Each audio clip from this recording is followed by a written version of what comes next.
very pleasant good morning, members of the working media, and welcome to the Capital One Orange Bowl Coaches Press Conference. Now, before we begin this morning, we'd like to remind you, the media, that a recording of today's press conference, along with the audio transcription, will be available on the College Football Playoff media portal shortly after we conclude. Now, once we wrap up here, both head coaches will be available for a quick photo opportunity in front of the Capital One Orange Bowl trophy to my left. In an orderly fashion, we will first allow video cameras in the back of the room to get their shots. After that, we will then welcome photographers to the front of the room to take their photos. Now, for tomorrow's game, media staying here at the Media Hotel are encouraged to take the police-escorted media shuttle to and from Hard Rock Stadium.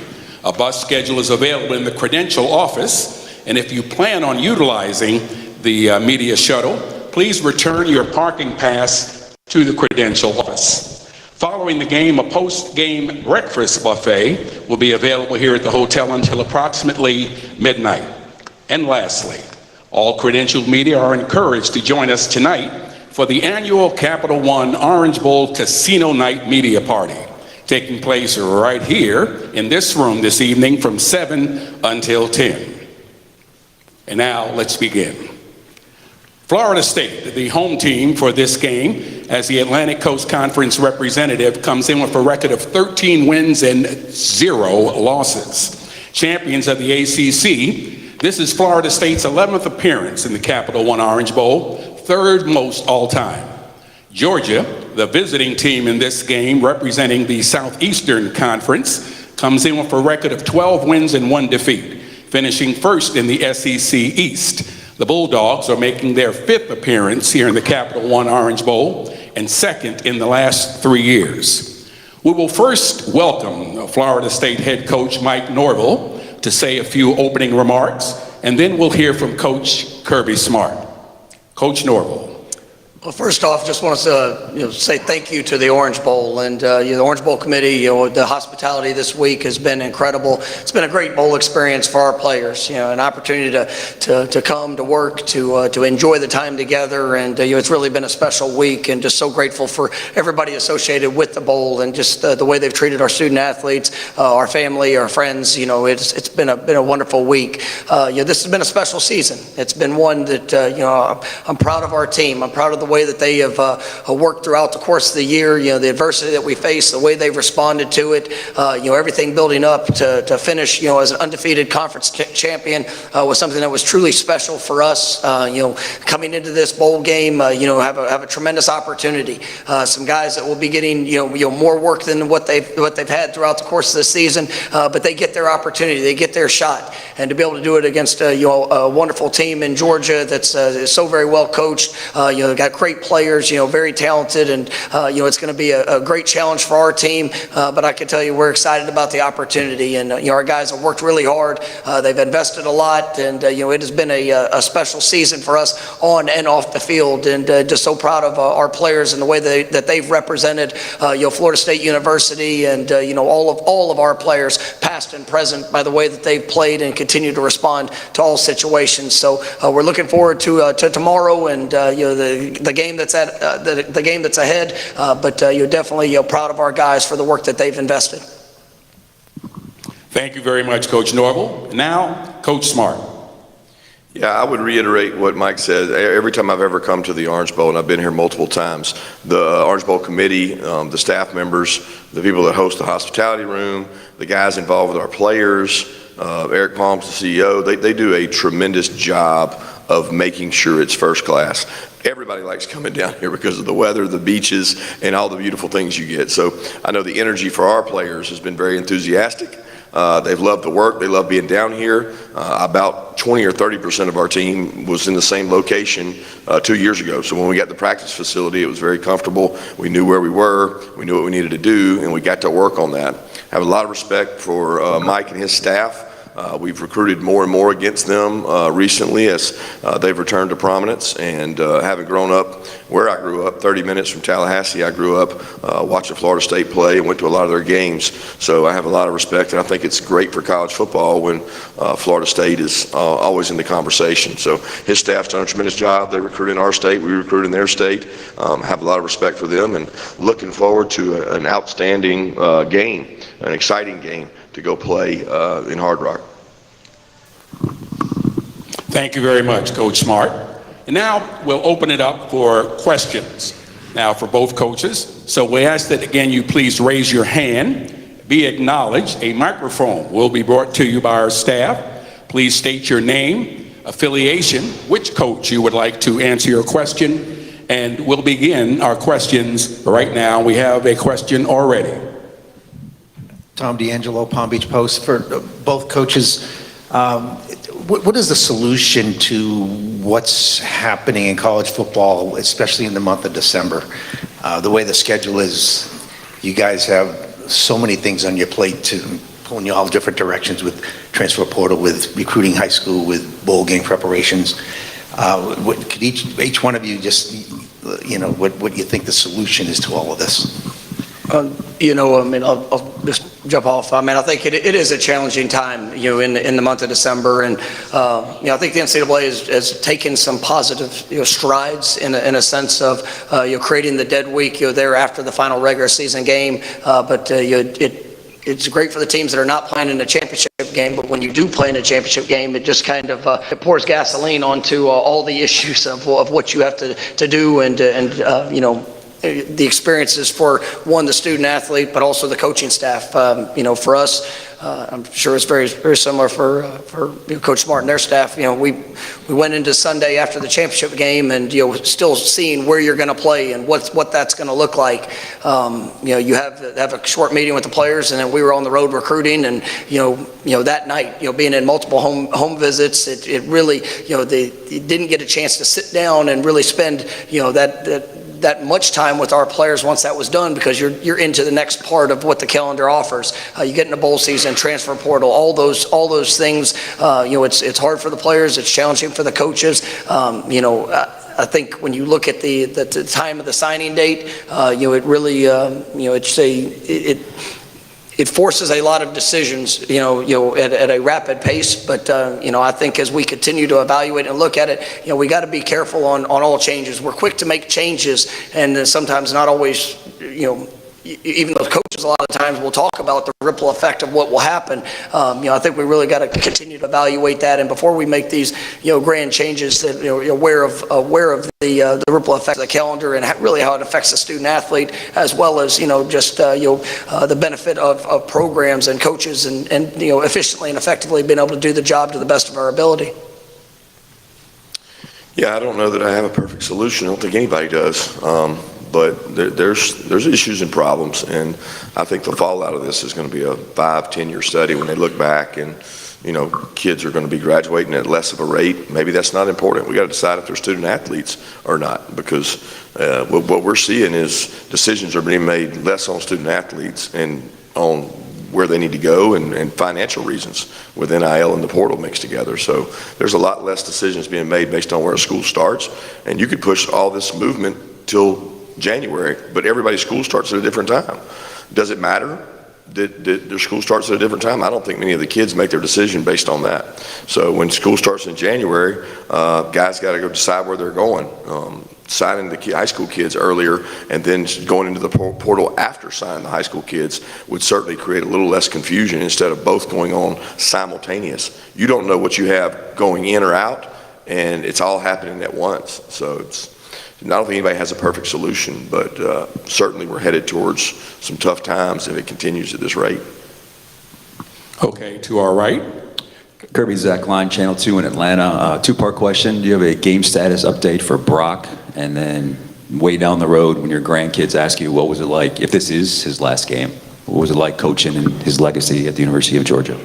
Yeah, his legacy is he's a tremendous athlete, great toughness. Never seen a kid come back from a significant injury like that fast. pretty remarkable, the numbers he hit and what he was able to do as he came back. And he kind of changed the culture of the work ethic around, especially on our offense. To see him go out there and compete and work like he did for the 3 years he has been pretty remarkable. I mean, he is a machine when it comes to practice. Doesn't get tired, works his tail off, and he set a standard that'll be there for a long time. I mean, he's affected Oscar Delp, he affected Darnell, he's affected the young tight ends, he's affected everybody on the offense in terms of how he practices. We'll see. To the left. Ira Schofel, warchant.com. Kirby, it's been a few years, but can you reflect on your time at Florida State, what you learned from Coach Andrews and Coach Bowden, and maybe how that helped you in your career? Yeah, I was a defense coordinator at Valdosta State and decided to go be a graduate assistant, which people would say was a step down, but to be in a room with Mickey Andrews, Odell Hagens, Joe Kynes, Jody Allen, Kevin Steele, a lot of really good minds in college football. It helped shape me. Sitting in a staff room with Coach Bowden for 2 years, getting to see how he ran the team and how he commanded the respect of the team was really instrumental in my upbringing as a coach. 2 of the best years I had. I got a graduate degree from FSU and was able to be, 45 minutes from my hometown, and it's just a tremendous experience for me. Question in the rear on the right, or in the middle on the right, in the front on the right. Jordan Hill, Dogs 24/7. Kirby, just how is Stacy doing, and who's sort of stepped up while he's been absent? Yeah, Stacy was a little sick before the Christmas break, and we thought the break, I think we had 4 days, 3 or 4 days off, and we thought he would bounce back. And then when we got ready to come back to work the 25th, he was still struggling. So Ron had him check in. Feel like he's doing really well. He's moving around in the hospital now in Athens. Don't think he's going to make it down for the game. They don't want to move him right now, but he is up and moving and recovered. His wife, Trish, said he's ornery as hell, so she's having to deal with him. But he's got a wonderful wife and 2 daughters, and I know he'll bounce back. So in his absence, Man Ray, we put Man Ray on St. Amar on the field, and he's done a tremendous job. He's been an offensive line coach several places. He was over at Alabama for a while. He's a kid from North Gwinnett who grew up in a great football kind of system. So he's jumped right in and done a great job. On the right.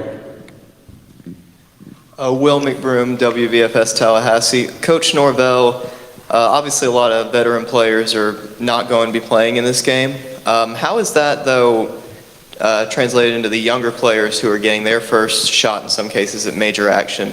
What has their attitude been towards having that opportunity for this game? I mean, they're excited, and there's been a great buzz around the program because you work for opportunity, and that's what the greatest thing about football is, that you never know when that moment's going to show up. You never know when your number's going to be called, but you got to be prepared for it. And so there's guys that are on this team that are make major contributions in this game that have been preparing for this for their entire life, and now for the chance to go showcase who you are, to be able to do it in the Capital One Orange Bowl against Georgia, who's been really the standard of college football over the last 3 years. I mean, that's been the elite level. This is their chance, and every player always wants more.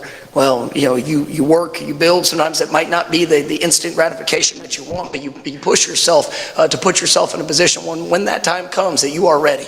And I've really just appreciated the way that our guys have worked. I think we try to do a great job throughout the course of the season to continue to help the development of some of our younger players, some of those guys that might not be on that front line throughout the course of the year, and to prepare you for times like this. And we faced adversity throughout the season, and guys had to rise up, and guys had to be inserted throughout our journey of working to win a conference championship, and they were ready. And I'm definitely looking forward to seeing them play here tomorrow. Second row on the left. Matt Marshall, the Orlando Sentinel. Mike, what have you seen out of Brock, and what are your expectations going into tomorrow? And for, having the last couple weeks of going through camp and everything? Brock, I mean, he's a remarkable young man, and he's mature beyond his age. I mean, the way that he approaches practice, the way he approaches the meeting room, his excitement, and really just the charisma he brings, to the guys that are around him. Being his first start, being ACC conference championship, there was a lot on it, and really, this is his first week going into a game week, knowing that he was going to be the starter, because there was some uncertainty there, even in the championship week, and how practice reps kind of went. So I love his attitude. I love his approach. I think he's very talented. He's got all the characteristics you look for in what you want a quarterback to be, and he learned some lessons in that first game, and now it's an opportunity to go and improve and help those guys around him to go play it at the highest level that we possibly can. And he's got a great deal of energy and excitement for tomorrow, and like I told him, I mean, we just need him to go out there and be himself, and if he does that, continue to improve, continue to get better, learn from the experiences that he's had, I got great confidence in how he'll play. Next to last row on the right. David Hale with ESPN. Mike, you talk so much to your players about controlling what you can control and not letting the other stuff affect them. This past month has been a lot of things that are out of your control, starting with the committee's decision, certainly the opt-outs and portal stuff, up to the lawsuit being filed last week. Has this tested your resolve on that premise more than maybe any other time in your career? I mean, I think so. I mean, when you sit there and you look at the challenges that present themselves, I mean, we're in a wonderful place with a wonderful position. I mean, there's nothing to sit back and hold your head, or hang your head about. I mean, this team, they went through an incredible season, and from where we were 4 years ago to where we are now, I mean, you've seen tremendous growth, tremendous belief, just a wonderful culture and team that we get to be a part of. But the challenges have presented themselves, and for us, it's we always talk about that response. We talk about the mindset of which you're going to bring to things that you can't control, and ultimately it still provides opportunity, which provides choice, and that's where the thing we've continued to hit with our guys and continue to hammer through this journey is that whether you're a first year or whether you're in your last year, this could be a defining moment for you, and so go make the most of it. Given everything that you have, try to block out all the outside noise and to just continue to focus on your improvement and just being better than what you've been. And there's been some tough choices for guys to have to make. I support our players in their journey, and there's been it was hard. There was a lot of them were hurt in decisions of things that they couldn't control. But ultimately I believe in where we're going to continue to build to through the experiences, right? And then obviously just grateful for all that our players have poured in to our program throughout this journey. First row on the left. Yeah, Mike Griffith from Dog Nation. Kirby, before this year, I don't think a number one team had ever dropped out of the top four on a final weekend, and there's obviously been a trend with a lot of players opting out, skipping the bowl game, and that opportunity to play with their teammates one final time. I don't think Georgia's had any opt-outs. Can you talk about the decisions that the guys made to play with one another and what went into building that culture? Well, I think the leaders of the team kind of spearheaded that. I stay out of it. I met with each player that was draft eligible or seniors that are have draft grades and just spoke with them and very honest and talked to them, and then they had to make the decision with their family members, and they want to go out on top. They don't want their last Georgia outing to be what was the SEC championship, so they put their minds to it, and it was a little bit of a almost contagious deal. One guy did it, another guy did it, and they wanted to play. So certainly very proud of that, but I do think we're going to have guys get more opportunities in this game than we would have normally had just through the injuries. because we've had significant injuries and a lot of guys who have not been able to practice during the bowl run just because of the injuries coming out of the SEC championship. But I'm certainly proud of the guys that decided to, and they want to finish together, and I think finishing is important. You know, I don't think enough people talk about it, and everybody says, well, this is what you should do, this is what you should do. I mean, the kids that love football, they want to play football, and it's the Orange Bowl. I mean, you got an opportunity to go play in the Orange Bowl, and that's not given to everybody. On the right. Chip Towers, Atlanta Journal-Constitution. Kirby, where did you guys end up practicing yesterday, and what were y'all able to get in? Got a little bit in. I'm not going to get into the details of all that. Got a little bit of a walk done and just tried to get out in some fresh air to get out of that hotel. But it was rainy, it was wet and nasty all day, and we did not want to stay cooped up in the hotel. So we're able to move around a little bit and get out, and we'll do the same thing today. Get out, it's going to be nice and cool, I think, around 65, 66. The first day it was really warm for our guys, and we tried to crank the heat up in our indoor back home and got it up to like 75, 76, and it was warm. I guess it was on Wednesday here, and then Tuesday here, and then we got the rain yesterday. Gentlemen. Ashton Casson from Tallahassee.com. Mike, Ja'Kai Douglas is listed as a running back on the depth chart. What does it say about his versatility, his unselfishness to be able to, be willing to change positions for this game? Yeah, Ja'Kai's, he's been a great player for us, and a great playmaker just throughout his years here at Florida State. He came in, kind of in that dual role, being able to play running back, being able to play, you split out and play receiver. He's kind of transitioned more to receiver these last few years. He had a big game against Pitt when we really needed him, when Keon and Johnny were both out. But then, coming into this game, we've had running back positions kind of taken a little bit of a hit. Unfortunately, LT is not going to be able to play due to an injury that was had in the championship game, and so we had to make some adjustments. And Ja'Kai he's so unselfish, and he cares so much about this team, and he does have a very versatile skill set in the things that he can do that allows him that flexibility. And so that's one of the things we try to look for in recruiting too. Guys that can do it all, because you never know what opportunity might present itself, and how we can showcase all the skills and talents that these guys have. And I think Ja'Kai is a wonderful example of that. Mr. Tim Reynolds. Appreciate that. Tim Reynolds with the AP. Mike, how difficult, kind of a question in two parts. Is there still anger, or is it more of acceptance now that you, like everyone says, you can control what you can control about the committee's decision? And kind of to that end, how difficult is it, will it be, and has it been for you to accept that you're just never going to know what might have been? What might have been if Jordan hadn't gotten hurt? What might have been if the committee had given you a shot? Just how difficult is all that to accept? No, it is. Those are all things outside of our control. But there will always be feelings about that, and I'll never say that's not real, because I'm going to always have feelings about that decision, and the things that I've had to. To see the effect to our players. And, there's guys that are not playing in this game, that have played their last game as Florida State Seminoles, and they gave everything that they had, in it. And there's, I think that's some of the hurt that they experience, that we experience, just from not getting the opportunity to go and, to show that what we believed, we had an opportunity to achieve. But this has been a team of great resolve. This has been a team that has overcome adversity. I think when you sit there and you look, not a whole lot of people would have predicted or expected for us to go undefeated this year.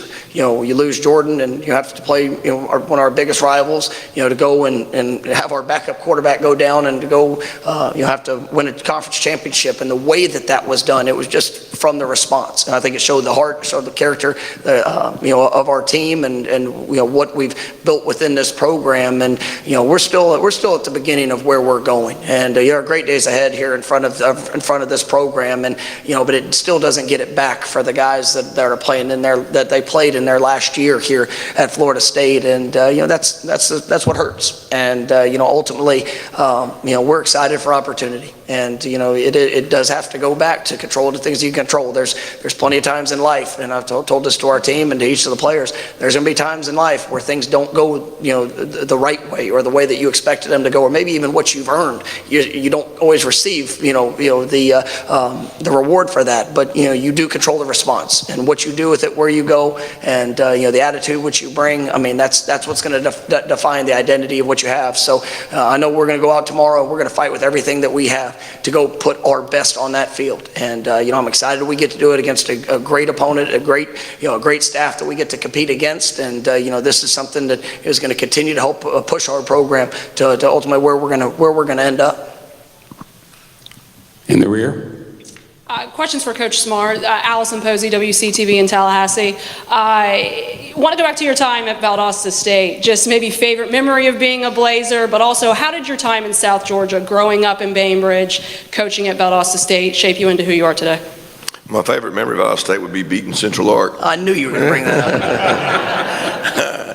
No, I'm just kidding. I think we had a game there that we were down a lot of points. 31-7 first half, and good halftime adjustment, sir. Were you playing then? Yes. That's crazy. 31-7, and I was like, I can't believe we came back and won this game. That was 2001 maybe, or 2000. I don't know when it was. But I had a great time at Valdosta State. It was a pleasure to work there. A lot of great staff members, cradle of coaches. Been a lot of good coaches come out of Valdosta State. It was not fun riding a bus to Arkadelphia, 18 hours, and then driving home. And you got home Sunday and you had to go straight into work, because by the time you got home, you had to start on the next game. But I learned a lot of football. I learned a lot about coaching. I enjoyed my time there, and that impact was probably cut my teeth recruiting, because I knew the back channels and the roads down through South Georgia, and I'd grown up there, and a lot of respect for my dad as a high school coach. So I got welcomed into a lot of schools, and we signed a lot of really good players at Valdosta State from South Georgia. On the right side. Good morning, DJ Jones with Sports Visions. This question is for both coaches. We know that this time of year is very integral as far as getting the younger players more time to practice and develop. I'd like to hear each coach's philosophy or how you go about that. Yeah, we try to get as many reps as we can for our young players. We've been fortunate to have, I don't know how many mid-years are in there, 14, 15 guys that have come in, not to mention the ones who didn't play this year that were already on the team. So if we have enough people, we try to get 1s, 2s, and 3s reps throughout this time. There's times we can't get all the 3s in there because we're down a little bit, our other numbers and our health. But I love watching those guys play. And we try to balance out the reps, because we feel like our 1s have had a lot of reps throughout the year. So we'll do a lot more periods with more balance to get those guys almost an extra spring practice. And I think it's had a great impact on our program for the last 3 years to get these extra practices, even the extra game, after this one, the last 2 years, to kind of get those guys more prepared for next season. Yeah, we very similar. We tried to take the first 5 practices, from the weekends after the championship week. During recruiting, we were practicing on those weekends and really kind of did them like developmental practices. Allowed our older guys that had played a lot. They got the individual work. They had some speed on speed, but really the focus was on those guys that didn't get as many reps throughout the year, and to help continue to build the fundamentals, the focus. We continue to build upon the concepts of what we do, and I thought it was really beneficial. And as decisions were made throughout bowl season, I think those practices were huge for us with some of the guys that were in those developmental practices that are now going to get opportunity to impact in this game. And it goes back to that statement. You never know when your number's going to be called, but you have to be ready for it. So make sure that the work through the process is preparing you for ultimately what you want to be, and being ready when your number is called. Last row on the right. Brandon Adams from Dog Nation. This question's for Kirby.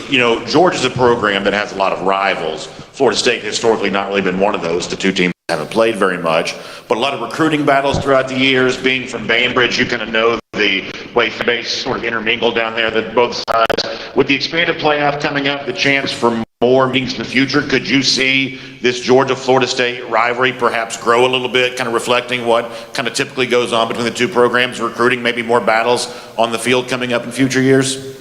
Yeah, that's already happened. I mean, they go into South Georgia more than they probably used to, and that's an area we take a lot of pride in. So we bump heads down there all throughout Jacksonville, Tallahassee. We got kids playing from Tallahassee and South Florida, and they got kids playing from Atlanta. So that's definitely the case, and probably will continue to happen, especially with the playoff format that'll kick in next year. Second row on the left. Mark Weiser, Athens Banner Herald. Kirby, I want to ask you about Malachi Starks, a two-year starter, made a bunch of All-American teams. Where do you see his game as he begins his third season after this bowl in terms of areas where you can improve and get better? I think bigger, stronger in the weight room. He's dealt with some shoulder injuries and some dings. It's going to be really important for him to maintain his weight and stay up. He's a really good athlete. He's got the ability to play man-to-man. He could probably go play corner if we asked him to, because he's a track kid in high school that had good track numbers, great ball skills. But he also has size. So we want him to maintain that 200 pounds and continue to fill weak side B gap. He does a great job of that. He's a really good football player. Second row on the right. Hey, Mike, Zach Klein again from Channel 2 in Atlanta. When the dust settles, and if Florida State is the only undefeated team remaining, should you and Florida State consider themselves national champions? You know, I mean, I think that as things go on the field, you got to control what you can control on the field. You know, we were not presented the opportunity to go play in the college football playoff. You know, for that decision, I mean, we get a chance to go compete against Georgia to try to win the Orange Bowl, and you know, that would be an incredible feat for our football team to be able to go 14-0 throughout the course of the season, throughout the things that we've had to face. I mean, it's you know, right now that's the focus, and you know, ultimately that's what's in front of us, and you know, that's all we've talked about. Connor Riley, Dog Nation, this is for Kirby. Is there a status update on Amarius Mims and Damon Wilson? Yeah, Damon had a scope done, and he's with us, and he's out there. He's not practicing. Amarius is here and going to be with us today. First row on the left. Irish NFL, warchant.com. Mike, there's been a lot of talk about the production of players that might not be available in this game. Have you seen any of the players who are going to be in expanded roles taking on more leadership, maybe guys who didn't have that opportunity during the regular season? No, absolutely. And you know, leadership's not about a speech. It's about what you do when you step on the field, what you're doing in the meeting rooms, how you're approaching each and every day. You know, there's plenty of people that want to talk, but if your actions don't follow that up, but then nobody's really going to listen. And what I've been pleased with is, you know, just the way that guys have approached the work that they've had, and now that they are getting more of an opportunity, you know, to see them work, to encourage, to push. You know, when you sit there and look at a lot of guys on our offensive line, I mean, guys that do have the experience, and you know, obviously are veterans within what we're doing. I think they've done a great job with it. You know, some of those skilled players you mentioned, Jakai, you know, a couple guys that you know, are really pushing to elevate themselves, to be supportive of some of the guys maybe don't have as much. But you know, I think the leadership has come through the work, and you know, I think that's something that, you know, our guys all respect within each other. You know, Shaheem Brown there in the defensive backfield, I think has really done a nice job of you know, trying to you know, elevate himself. You know, Kalen DeLoach, who's one of our great players. I mean, he's done a wonderful job, you know, throughout this bowl season as he's playing his last game as a Seminole, and then you know, a couple of those guys on the defensive front have really been impactful. First row on the right. It's for Coach Smart, Suda Upadea, Fox 5 Atlanta. Talking to Coach Hartley, he mentioned Carson has been just making next level throws. It's a different type of bowl prep for him. And when we spoke to him, he talked about how he's not really interested in the activities going on this week. He wants to watch film, he wants to go to practice. What have you seen from him since he announced his return and really in bowl prep? I would say more pressure lifted off of him. Instead of carrying that burden of that decision, he wanted to get that over and focus on the Orange Bowl, and didn't want to have to, you know, answer questions about that down here. He wanted to be at his best. He wanted to lead his team, and I thought that was a good decision. In terms of his leadership, he's one of our better leaders. He does it in a different way than most people. He's very poised and calm. Very pleased with his leadership. In the rear. Aslan Hunter, WarChant.com. Question for Coach Norvell. Coach, your players have been very honest about the pain they'll carry with them their careers, the rest of their lives, about not being able to be rewarded for that resume that you guys put together. Is there a plan in place to make sure that doesn't linger in a negative way for you in this program? Because they said they're going to carry it with them for a long time. Yeah, go play the game. Go fulfill being the best that you can possibly be in all things that are ahead of you. There's a lot of experiences that you're going to learn from in life. And what you do with those experiences are going to dictate what your future is going to be. We get an opportunity to play Georgia in the Orange Bowl, and this is it's an exciting game. It's a great opportunity as we go through and get into the offseason, and we get to continue to elevate this program to where it deserves to be. And going undefeated, up to this point. I mean, it's been a wonderful ride for our program, but we still haven't accomplished all that's in front of us. And it's about the work. It's about the response. It's about the way that our guys will continue to improve. A lot of our guys are going to take that step to the National Football League, here in the near future. And, will they still, have the pain and the hurt from, maybe choices that were made? Absolutely. But, they can still focus on going to be the best they can be. And, they will find situations in the future that, this experience will help them, manage through and to help them throughout the course of their lives if they take advantage of it. Second row on the right. Will McBroom, WVFS Tallahassee. Coach Smart, I wanted to ask about a couple of guys who had dealt with injuries for a lot of the year, and in Ladd McConkey and Kendall Milton, and could have sat out this game, but pretty much immediately decided that they were going to play for sure. What has their leadership meant, not only in the lead up to this game, but this season as a whole? Yeah, both those guys have been just stalwarts. I mean, it's not just this year. They led last year, the year before that. Kendall and Ladd are two of the most loyal Bulldogs that we'll ever have. They played on special teams. They create toughness in the way they practice. They've both been through some injuries, and they both bounced back from those, and they never hesitated. I mean, Kendall played his best football at the end of the year and really came on and had some really good games, and he wants to go out on top. So it was important to him to come out and play in this game. And then Ladd has battled injuries all year and hasn't been able to practice much, but he gives us what he's got, and we know that if we can get him to game day healthy, that he's a really good player. Fourth row on the left. Jordan Silversmith, Tomahawk Nation. Coach Norvell, can you talk about how Daryl Jackson has looked in practice and how excited he is for this game? Daryl's been great. That's a great example of somebody that, unfortunately at the beginning of the year, was denied an opportunity to play this season due to the two-time transfer, which now apparently has changed. So, it's a great example of control the things you can control. And Daryl has brought a smile to his face throughout the course of this season. He has worked his butt off to be in position. We knew once we got to the postseason that he would be eligible to play, and that's been our focus. And I've challenged him throughout the year, and he's done everything in his power, and so he's excited about it. He's got plenty of game experience under his belt, but there's going to be some nerves, some emotion, and probably some anxiety going into this one, and it's just getting out there and go and play the next snap. And but I'm definitely excited about seeing him get in there and make an impact on this game. Question on the right. Here comes a mic. Hey, Mike, I know in the ACC championship game, that was sort of a whirlwind for Brock, and talking to Alex, it sounded like the game plan was like, don't make the big mistake that could cost us the game.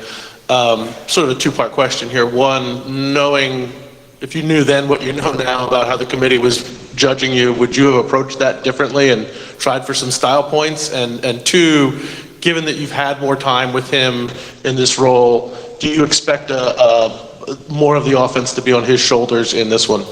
Well, I mean, I think you win a conference championship game by 10 points. I think that's pretty stylish. So, I don't, ultimately it was about winning the game.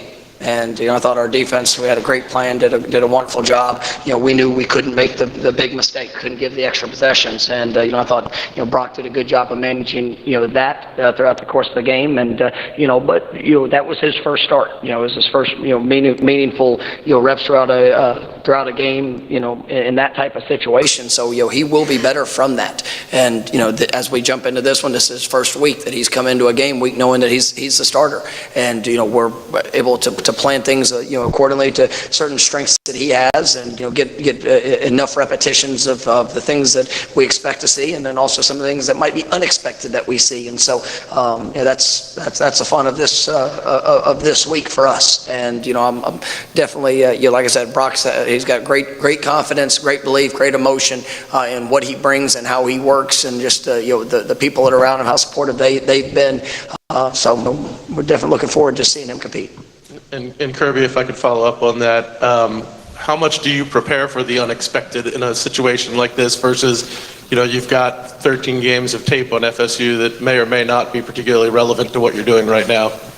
Yeah, it's hard to prepare for the unexpected. That's what I've learned in coaching. I mean, you can't really prepare for it. You're better off spending your time blocking and tackling and getting better at fundamentals. And that's what we try to do, and adjust to what we get, and try to prepare for what we've seen, and use all the tape we can to, have different options, different looks, try to, use a lot of time between the games. Our last game, their last game, same day, and then you go all the way forward. There's a lot of things that can change and go on kids' heads. So for us, it's been about the fundamentals, and just trying to be better at blocking and tackling, because that's what you see in bowl games. People don't tackle well, people don't block well. First row on the left. Yeah, Brooks Austin with Dogs Daily. The question's for both coaches. It seems both of you guys have players that are in the portal but are participating in this football game. I'm curious how you go about coaching a player who on the surface appears to have a in and out. We don't really have anybody. Who are you talking about? Kicker? No, he's not in the portal. He's not in the portal at all. Just because somebody posts that doesn't mean they're going to be in the portal. They have to go into the portal, which he's not. But the kicker, Zirkle's, I think he's 4th or 5th year. He just came to me and said, I'd like to see. He's probably not even going to go kick anywhere. He just wanted to see if he'd get any interest. And he had been there, and he'd gotten beaten out as the kicker. So he said he wanted to stay and kick in the game, so we allowed him to do it.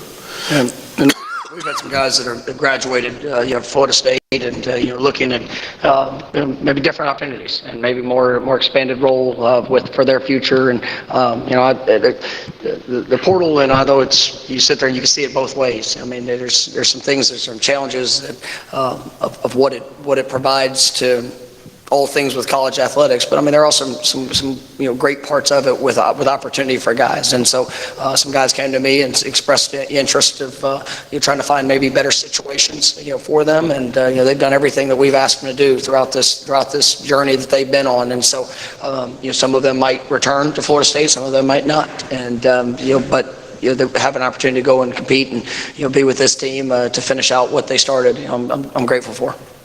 Here's the first of our last two questions. Last row on the right. Brandon Adams from Dog Nation. This is for Kirby again. How much momentum into an off season could a bowl win provide? Well, back in the day of recruiting in January, it was much more. Your signing class is done. Everything's almost through. School starts next week, or January 6th or 7th for us. So it's like, it can provide momentum in terms of going out to recruit the junior class. It can provide momentum in going out to the portal class, but it's probably not as much as it used to be when people signed in February. The earlier signing date provides momentum coming out of your championship games more so than the bowl games. Our last question will come from the left, the right, the rear, and we have one. Our final question. Coach Kirby, Tony Reese out of WTV about Columbus, Georgia's coach. Just talking about just a personal thing on the amount of talent that you've been able to pluck out of the Chattahoochee Valley and the Columbus area specifically. Just kind of how crucial has that been to your recruiting process and things of the nature? Well, it's a very fertile area. They've always had great football players out of Columbus. Dale McGee, who played there himself, does a tremendous job recruiting that area. We've had kids from both sides of the state line. It's always been a great football area. They've had great football. It's really close to Auburn, so they've got footprint over there too. It's close to Tallahassee. So I think everybody goes in there to recruit really good football players, and we enjoy getting kids out of there. They come from really good programs, and they got great toughness. It's now photo opportunity time. So we're going to ask both coaches to step to the area on my left to pose with the Capital One Orange Bowl trophy. As we mentioned earlier, photographers, please stay put. We will allow video cameras in the back of the room to get their shots first. Then we will welcome our photographers.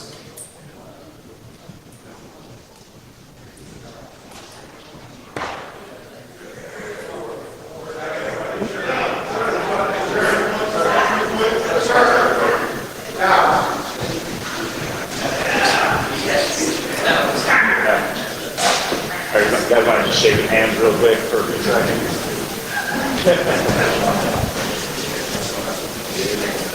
Grab an orange, just hold it up. Don't let them all fall. Video cameras in the back of the room, right here. Good. Anything else you guys want? Cameras in that good? You good back here? All right, photographers, please. Same thing with the top. So you shake hands real quick.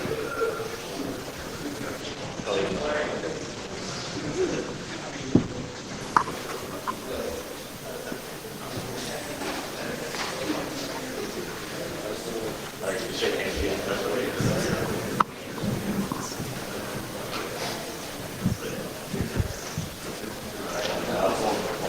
All right.